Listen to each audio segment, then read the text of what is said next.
আপনি যতবার যখন বলেছিলেন বিসমি রাব্বিকা, রবের নামে পড়েন, আমি কিন্তু একটু দেরি করি না, আমি আরম্ভ করেছি আপনার সাথে।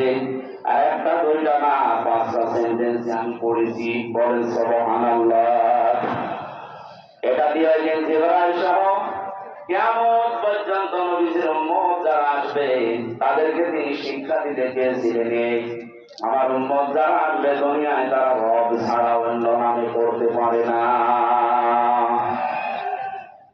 নামের নাম বাদ দিয়ে যদি অন্য নামে পড়ে কেউ, পড়া হবে না তা না, কিন্তু পড়ায় মানুষের মতো মানুষ হওয়া সম্ভব না। আমি এই চোখে দেখেছি, বিশ্ববিদ্যালয়ে ক্লাস চলছে, শিক্ষককে ছাত্র জুতা দিয়ে পিটাচ্ছে, গবেষণা করে মেরে ফেলবো। শিক্ষক হাত জোর করে বলছে, বাবা আমার ছেড়ে দে, জীবনে আর ক্লাসে আসবো না, না করে আমি মেরেই ফেলবো। এটা ছাত্র, এটা কি সিস্টেম অফ অফিসার। চোখে আমি এইটাও দেখেছি, কোরআনে কারিমার সামনে শিক্ষক ওযু করছে, ছাত্র পায়ে পানি ঢেলে দিচ্ছে।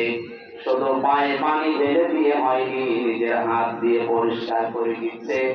ছাত্র মাস্টার্স করে নাই, কেবল 4-5 দিন ভর্তি হয়েছে। আলিফ বাতা সাপোর্ট জানি, কোরআনের স্পর্শ এখনো পাইনি। শুধু আল্লাহর পরিচয়, আউযু বিল্লাহি মিনাশ শাইতানির রাজিম, বিসমিল্লাহির রহমানির রহিম। পরে আলিফ বা তা সা এগুলো কেবল পড়ছিল। এর ভেতরে আমার আল্লাহ কি মনুষ্যত্ব দিয়েছে কোরআনে কারিমের ইজ্জতের কারণে। ইয়ারফা'ুল্লাহু আল্লাযীনা আমানু মিনকুম ওয়াল্লাযীনা উতুল ইলমা দারাজাত। আয়াত সূরা মুজাদালার 11 নম্বর আয়াতে আল্লাহ জানিয়েছেন তাদের মর্যাদা আল্লাহ বৃদ্ধি করতেই থাকে। ইয়ারফা, এটা মুজারে, বর্তমান, ভবিষ্যৎ, প্রেজেন্ট, ফিউচার। আল্লাহ পাক নিজে এখানে কাজ করছেন, নিজে ফাইল। ইয়ারফা'ুল্লাহু আল্লাযীনা আমানু মিনকুম, তোমাদের ভেতরে যারা ঈমান আনবে, ওয়াল্লাযীনা উতুল ইলমা দারাজাত, আর যারা দুনিয়াতে ইলম অর্জন করবে তাদের মর্যাদা দিনের পর দিন আল্লাহ বাড়াতেই থাকবে। আমার বন্ধুরা, বাস্তবতা এটা আমরা দেখেছি। পৃথিবীতে শিক্ষিত মানুষ যারা দাবি করে, এরা যত মুরব্বী হয়ে যায়, বয়স যত বেড়ে যায়, এই মানুষগুলোর মর্যাদা পরিবারস্থ লোক থেকে দুনিয়ার মানুষের কাছে তত কমতে আরম্ভ করে। এর বাস্তব প্রমাণ সাবেক অর্থমন্ত্রী মরহুম আবুল মাল আব্দুল মহিদ। শিক্ষা দীক্ষা, টাকা পয়সা, প্রভাব প্রতিপত্তি, ক্ষমতা কম ছিল আপনার চাইতে, তা না। 53 বছরের ভেতরে যে আপনারা এবার অর্থমন্ত্রী পেয়েছেন, এতদিন পর্যন্ত চট্টগ্রাম, সিলেট, ঢাকা, ওই সমস্ত অঞ্চলগুলো বাংলাদেশ নিয়ন্ত্রণ করত। এত প্রভাব থাকার পরও দিন যত গেছে, মানুষের মর্যাদা আমার আল্লাহ পৃথিবীর কাছে কমিয়ে দিয়েছে। এমন কমিয়েছে, সন্তান পর্যন্ত অনেকে বাড়িতে রাখতে চায় না। কয়েকদিন ধরে আপনারা, কিছুদিন আগে দেখতেছেন ফেসবুকে একটা ভিডিও খুব ভাইরাল হয়েছিল। 4টা ছেলে 2টা মেয়ে, 6 ভাই বোন মিলে পিতার সম্পদ গুলো সব নিজের নামে লিখে নিয়ে বাবাকে রাস্তায় ছেড়ে দিয়েছে। সুবহানাল্লাহ।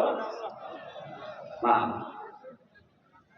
শুধু আলহামদুলিল্লাহ বলতে হচ্ছে না, এখানে আলহামদুলিল্লাহ বলা দরকার। এ লোকটাকে 95 বছর বয়সে 6 ভাই বোন মিলে রাস্তায় এমনিতে ছেড়ে দেয়নি, কারণ বেটা সারা জীবন এই 6টা ছেলে মেয়েকে অনার্স মাস্টার্স করিয়েছে, কিন্তু আল্লাহর পরে যে তার স্থান সেইটাই জানাই। এটা জানানোর জন্য যে জায়গাগুলো দরকার সেখানে সে ঘৃণা করতো, সে দিত না। এই জন্য তার কপালে কি দিতেছে দেখেন, শুধু তার কপাল না, এই ভিডিওটা দেখার পরে আমার মনে হচ্ছে বাংলাদেশে আজ অনেক মুরব্বীর কপালে এইটাই জুটবে। কারণ বৃদ্ধাশ্রমগুলো খোঁজ নিয়ে দেখেন, কোন আলেমের মা বাবা আছে কিনা?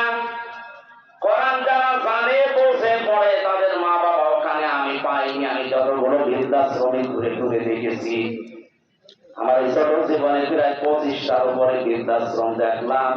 সেই রাঙ্গামাটির লংগদু থানা থেকে শুরু করে বাংলার বিভিন্ন প্রান্তে কোন জায়গায় কোন আলেমের মা বাবা বৃদ্ধাশ্রমে পড়ে কাঁদতেছে আমি পাইনি। কারণ আলেমরা জানি আমার আল্লাহর পরে মুরব্বীর স্থান আমার কাছে।